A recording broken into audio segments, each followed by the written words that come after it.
today, your speakers would be Darina Syzhuk, Business Development Manager for Ukraine, Caucasus and Malta for Cambridge University Press and Assessment. Unfortunately, everyone. without video, but there she is. There's her photo. And my colleague, Tatiana Shelapka, Cambridge University Press ELT consultant in Ukraine, working for our distributor Linguist. I'm very pleased to be here, though for some strange technical reasons you cannot see me, but I'm very, very pleased to see so many people attending the conference online. And I'm especially pleased to read the diversity of Ukrainian cities and towns, villages that you are joining. And well, you cannot see me, but I'm being very emotional right now because I wish we could see and greet each of you offline, but we're very much hoping that this will happen soon, and we will be able to reunite in our traditions for the big offline events that we've been organizing for decades already. I can say that that's been more than a decade already. Yeah, but I'm sure this online event will still be productive. You will still enjoy spending time with us online, and hopefully this year will be easier on you than the previous year, with victory coming ahead. Thank you, Dasha. Thank you very much. And could you also please tell everyone what we're going to do today? So the agenda for today's virtual conference is to welcome you first to our back to school conference. We've almost done that. Tanya will tell you more about teaching primary students with Cambridge, with the materials and the titles that we particularly use in Ukraine. I will update you on the things that are happening with the Cambridge University Press and Assessment in Ukraine, and tell you more about the tools that we are using and what we are preparing for you for this academic year. And Tanya will move on with telling you more about teaching secondary students with Cambridge, and we will finish with the quiz and Q&A from us. Thank you for that. Before we start, here is a little quiz for you. So is there anyone in this chat who remembers this event? Maybe if I show you some more close-ups, you will maybe recognize yourselves. At least where it is. I can remember this event very well. Oh, yes. I don't remember the year. Oh, we already have the right answer here. Yeah, that's Kharkiv. That's Kharkiv. That's definitely offline. Definitely offline event. And this is in Kharkiv in 2019. This is actually our last offline big conference we had. But why I'm showing this to you?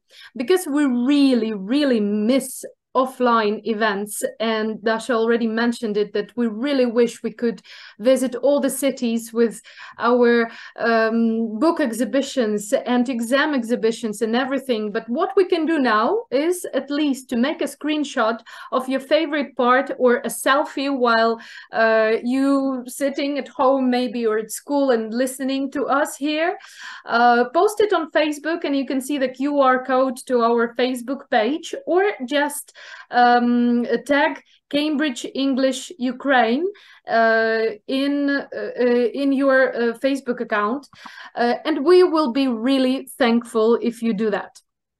Now, to receive your certificates, I'm sure that everybody is interested in that. This is the template of certificate that you will receive, but this will happen in around 2 weeks, because I will have to generate all of the certificates with your names and numbers and series and everything.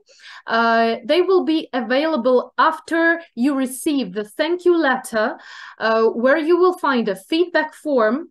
And in this feedback form, after you finish filling it out, there will be a certificate folder with all the certificates with your name. You will need to find your certificate in this folder. And once again, you will receive the thank you letter in about a week after the conference. And you will need to save this folder so you find your certificate for sure. And we are going to teaching primary students with Cambridge. This is the topic for today. And what we will talk about is first, cognitive control functions versus life competencies. I put it versus, but I cannot say that it's like they are rivals or something, so they have to fight with each other. But there are differences, and it would be nice if we are able to reconcile them and see what they are for. Cognitive control functions in Cambridge materials and some news at Cambridge Primary. I will start with this quote: "Learning another language is a complex process that requires more than just language skills. In order to learn a new language successfully, our learners need to be in control of their own learning and of themselves." This is taken from Cambridge papers in ELT, and you can download those for free, and they will be there in your thank you letters. And now look at this, these definitions. And could you tell me, what are these? What do these definitions define? I'm going to the chat.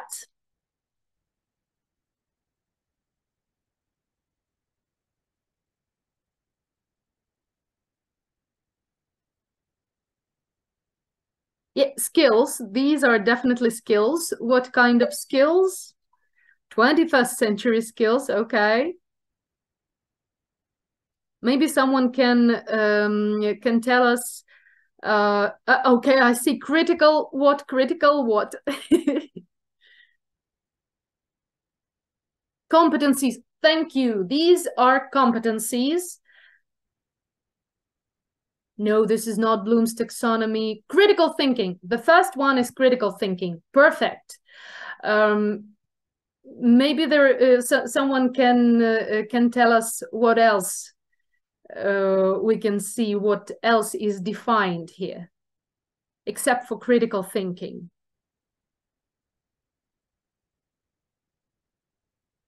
Creative thinking. Thank you very much. I will stop reading the chat here, and I will show you all the definitions. So we have creative thinking, critical thinking, learning to learn, communication, collaboration, social responsibilities, emotional development. Also, there is digital digital intelligence, digital literacy, and of course, subject knowledge. But these 7 here, but they are usually 6 competencies. These are important things to remember. What are we developing among our students? Because emotional development goes through all of these skills. This is the foundation layer. And I do recommend using Cambridge Framework for Life Competencies, which you will receive in your thank you letter as well. And these are not cognitive functions or cognitive skills, as someone said. These are different things. These are the competencies that we need to have to be successfully incorporated into social life. There are also cognitive functions, or as we call them, cognitive control functions. And I will try to explain you what this is based on a little survey. I will ask you now to scan the code and enter the code you can see here, 3219224. When you scan the code, you will go to slido.com with your phones.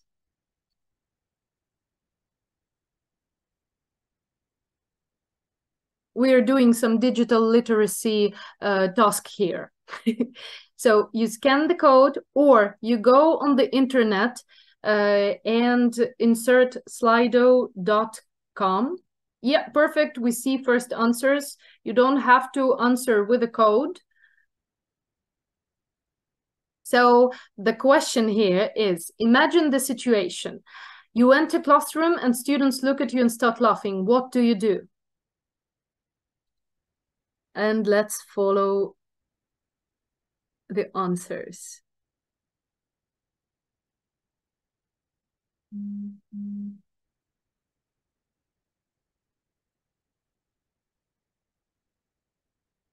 Okay, perfect.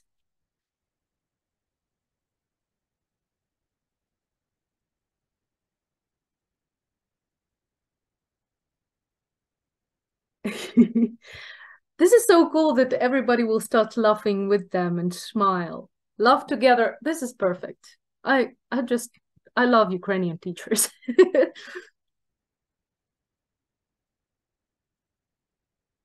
While we are reading, Dasha, what would you do if you were still there? Yeah, I would probably ask for the reason and smile and laugh with them too, unless they are laughing from me. Okay. It's funny how we want to join in whatever activity it is if it brings emotion, right? Okay. I think you can keep going with your answers, but unfortunately we have to move on. And this is a cognitive triangle. So it shows you a situation. First, we have a situation. Our situation that you enter, everybody loves.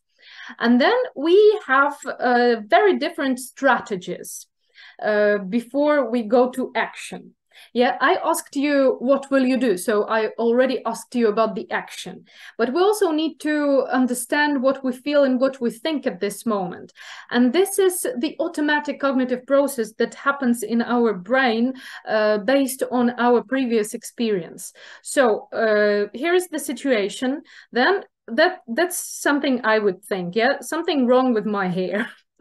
Or something wrong with my outfit. There were teachers who wrote honestly that they will look at themselves like, okay, what happened? Yeah, why everybody's laughing? Then I honestly would feel shame. Like, okay, everybody's laughing. Maybe they are laughing at me. There might be a possibility. Yeah, it depends on the day and depends on the mood that I'm in. But let's look at this strategy. And my action, I would get angry. If I feel shame, I would get angry and have a little strange mood. I'm super happy that everybody answered with this strategy, different strategy that is also my answer, like looking at it from the other angle. So situation, everybody loves. Thought, there is something funny that everybody shares. This is the normal thought, yeah, the healthy thought. Feeling curiosity. So I'm curious because everybody's sharing it and I want to be a part of it. And then action, asking students to keep the approach for studying, to keep this mood for the lesson. And maybe they will share it with you, maybe not. But the main idea is that we come from different experiences and we need to understand how they are formed, because on early stages with our students, these experiences form their further understanding of different situations in their lives, like these simple situations or more complicated situations. And this is a simple model how you can analyze different actions of students. And even on the early stages, like in the second or the third grade, they already can understand. So here is an action. A student is shouting. Yeah, we need to find out what they feel and what they think according to the situation that happened. And it might even be not in this particular situation, but something connected to their past. Yeah. So we need to teach students how to deal with their emotion, how to deal with their thoughts, and analyze to connect thoughts and emotions. They don't go separately. At this moment of their life, their limbic system is more in the process of development than their rational thinking. But this is our task, to teach them before we react angrily, for example. And how it might work for students. Yeah, for example, making mistake situation, and depending on how we react to our students making a mistake, this will lead to their actions in future. So most problems with English language barrier, with the communication barrier, is that we react to their mistakes not in the way we should. For example, a student makes a mistake, then the thought of the students would be, I'm a bad student because there used to be a teacher who told us that, well, you make mistake, one and the same mistake every day. This is bad. You're a bad student. Yeah, and then they would feel ashamed for being a bad student, and then their action would be closing from communication at all. Yeah, this is something we can help our students with, reacting appropriately, like making a mistake. It's a learning process. And we need to make our students feel motivated to try again using the experience of their mistake. So this is all connected to cognitive functions of the brain. And I will just check the time. Yeah, it is likely that language learning has the potential to help develop students' cognitive control functions efficiently while they are exploring the new language. And these functions are being developed throughout the whole learning process, and just playing process, game process, life process, everywhere. But language can be really helpful. Language learning can be really helpful for students to feel, to form these cognitive connections in their brain. What are these cognitive control functions? This is working memory, inhibitory control, and cognitive flexibility. I have another webinar where I explain more properly what these are, and you can listen to it on YouTube, but we will just look at the definition. So working memory is the ability to hold information in mind so that certain tasks can be completed. Then inhibitory control refers to the abilities to focus attention and control our emotional and behavioral responses. So what does it mean? If briefly, working memory doesn't mean that when we use working memory, it doesn't mean that we will remember everything from the lesson till the next lesson. We just remember information for here and now. For example, if I ask you to tell me how many colors are there on this slide, and I will look in the chat. So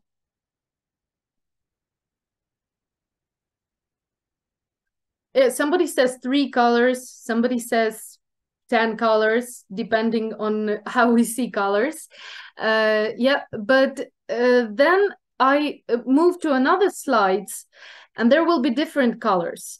And you will forget this information for tomorrow, right? Because it doesn't mean much for your life. But for now, you remember this question and you will notice colors because, for example, our topic is colors. Yeah, so this is working memory and it's needed to complete the task here and now, and we cannot demand that students remember the information they remembered at the previous lesson. Inhibitory control, here we have more complicated situation. If I ask you how many repeated colors are there on this slide, yeah, like pink, pink, and pink, and no, it's not. 3 pink, 3, 4, 5 blue, 2 purple, and so on. Now we connect different things with each other. It's also to complete the task, and we have to focus our attention and control our emotional and behavioral responses as well in order to complete the task. Now, cognitive flexibility also, it is very closely connected with creative and critical thinking. So cognitive flexibility is needed for solving problems and enables students to look at issue from different viewpoints, to think outside the box, and to adapt to changing conditions. This is a little bit different from the definition of creative thinking, because this is all the information and not only visual or textual or any other kind, but also emotional information and physical information from our body that helps us solve problems. Like, what is the emotional state in a stressful situation?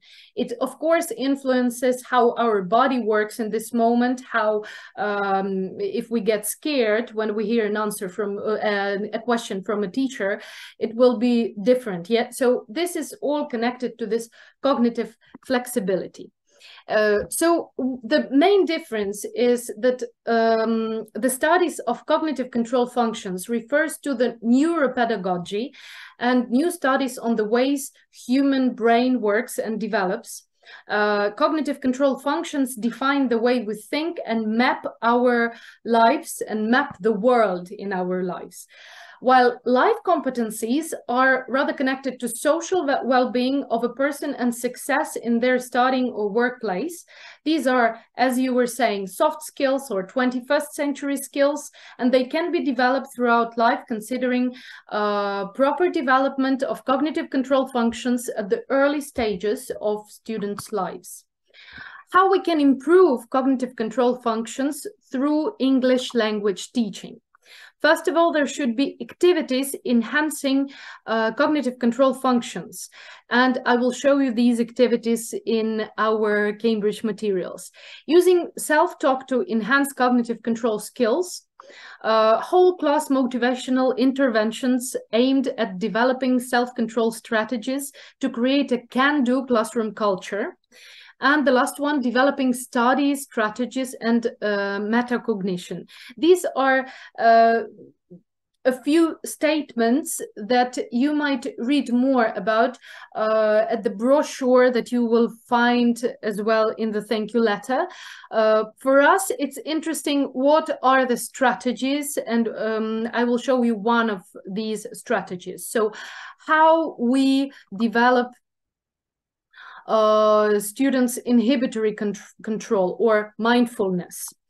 The objective of this task, you can see here, is listening, speaking, and creative writing. And materials needed just the stopwatch, so we can set the time limit. And here is the name of the activity, our world record in speaking English. This task refers to I can't speak English problem, and I guess this is a problem for many teachers and many classrooms. What's the procedure here? You ask your students to speak English as long as they can without using their mother tongue. You take the stopwatch or a stopwatch on your phone, and then students go. They can go one by one or in pairs for any speaking activity that you have in the book. And as soon as somebody uses their mother tongue, you stop the watch and you keep track on this record. 25 seconds, for example, someone was speaking for 25 seconds and this is the record for today. You write it down on some chartboard that you have in the classroom for that. And you fix this information somehow, and this can change from day to day, and students can follow their progress. So you can continue this exercise, and for example, if someone breaks the record, you can have a jar with pebbles and students can take a pebble. Or in autumn, you might use chestnuts for that. So those students who speak English for the longest during this lesson get a chestnut, and they are fixed on the chartboard somewhere with a world record of English speaking in the first grade. How does it work at Cambridge Materials? For example, in Superminds Ukrainian edition, there are different tasks like this. For example, this is a cognitive control and inhibitory control and cognitive flexibility task, where students need to make a survey and then make pictures out of it. Another one from Kids Box New Generation. Here students need to remember the picture and connect the text with this picture, and also remember how to pronounce. And it's also inhibitory control task. And then say and guess is cognitive flexibility development task. So you can see that in every book, these ideas of developing cognitive control functions are the through line for each task, actually. Now, it is very important to have physical response within students, and in every song or in every chant you will find recommendations in the teacher's book for the song, how to move, what to do, and how to connect to the real world. And this is a very important thing, especially for our time when we cannot just go around here and avoid talking about the fact that many children are quite traumatized. And of course, we are not experts in this question, but what we know for sure, that physical response helps students to come back to reality, go a little bit away from their thoughts, and connect to each other through rhythm and through being in the real world, touching things, mirroring each other using their mirror neurons. And this is very important. Even if you are having Zoom lessons where it's more difficult, you still can work on their physical response, like touch your nose, touch your ears, and these things during the songs, connected to the lexical and grammar material, of course. And a little bit more about Superminds. It's 9 units plus welcome unit, completely responds, how do we call it? Aligns, completely aligns with the new Ukrainian school standard, and written by Herbert Buchta, Peter Lewis Jones, Svetlana Drobotenko, based on Superminds second edition that was published in 2022, so it's a quite fresh book. It is linked to life competencies, has the idea of using neuropedagogy with all the cognitive control functions, has all the values, stories in videos, animated stories, and also songs, chants, grammar videos. Also includes formative assessment in think back sections. There are CLIL sections, and culture sections, especially specifically for Ukrainian students, and of course phonics section at each lesson and at the end of the book. And there is also a separate book with phonics. How does the unit? What does the unit look like? So the first lesson is always new topic presentation, new words, then there is a chant. Afterwards, students learn grammar and try to connect the lexical material and grammar they learned at the second lesson. Third lesson is always a song, then more grammar material and communication tasks. After that, we have a story, which is animated, and the cartoons to the story look really amazing. You can check out at the Publishing Linguist website. You will receive the links for sure. Then we have a CLIL section and a think back section. This is the structure of each unit. At the end of the book, there would be more sections with phonics, culture, as you can see here on the content page. These are the examples of cognitive control tasks. You see working memory, inhibitory control, cognitive flexibility, also connected to critical and creative thinking. And to find out more, go to Publishing Linguist UA website to look at different components of this course. So there is Superminds pupils book, activity books, there is also phonics book, and another component, super skills book, which you can find separately. And if you're interested in working on your students' skills more, you can work with this one. Now, Kids Box. We have the new edition of Kids Box. It's called Kids Box New Generation.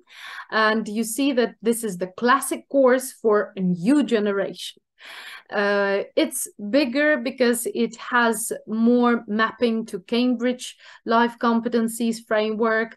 It has a lot of digital support, exam support, much more videos, like 300 new videos for the whole course. And yeah, a complete visual makeover, and all the materials mature together with the learners. This is what the pages look like. It's easy to teach because all the materials have recommendations in the teacher's book. And also recommendations for the Cambridge One platform. Darina will tell you more about it. And you can see that the students here in the 5th or 6th levels are more mature, not the cartoon students. We still work on sounds and spelling, especially from the 1st to the 4th Kids Box level, starting from the starter, of course. And there are still favorite comic books for students with all these wonderful stories and animations for these stories. CLIL and values. Mary is still responsible for all the CLIL sections like arts, maths, geography, biology, and so on. And Trevor, the green monster, is responsible for values and life competencies. And you see that the materials, the content also matures together with the students. So if we start with art lessons and simple values, we go to astronomy and actually different social issues in the world. Done through projects. More exam preparation, really carefully integrated into the book. So it's not the focus of the book. There are recommendations in the teacher's book, but also there is practice extra in the exam format, which is really fun with a lot of games. Test generator for students, and tests are also really fun with all the Pictionaries and color books and so on. And there are exam folders in the pupils book, and of course the review pages are also based on exam format, but it's not the focus of the book. So if you're not preparing your students for any exams, it's still great to use Kidsbox with this perfectly integrated formative assessment. Now, for learners, there is pupils book with ebook on the Cambridge One platform, activity book with the digital pack with all the videos and audios for students from the activity book, and games. For teacher, there is a huge digital pack that includes presentation plus, practice extra, audio, video, teacher's resource bank, test generator, and digital flashcards and posters. And you can find it all on Cambridge One platform if you go there and just check out the demo version of Kidsbox. So 7 levels of perfect adventure is the Kidsbox. And I'm giving the stage to Darina. She will tell you more about what's new at Cambridge.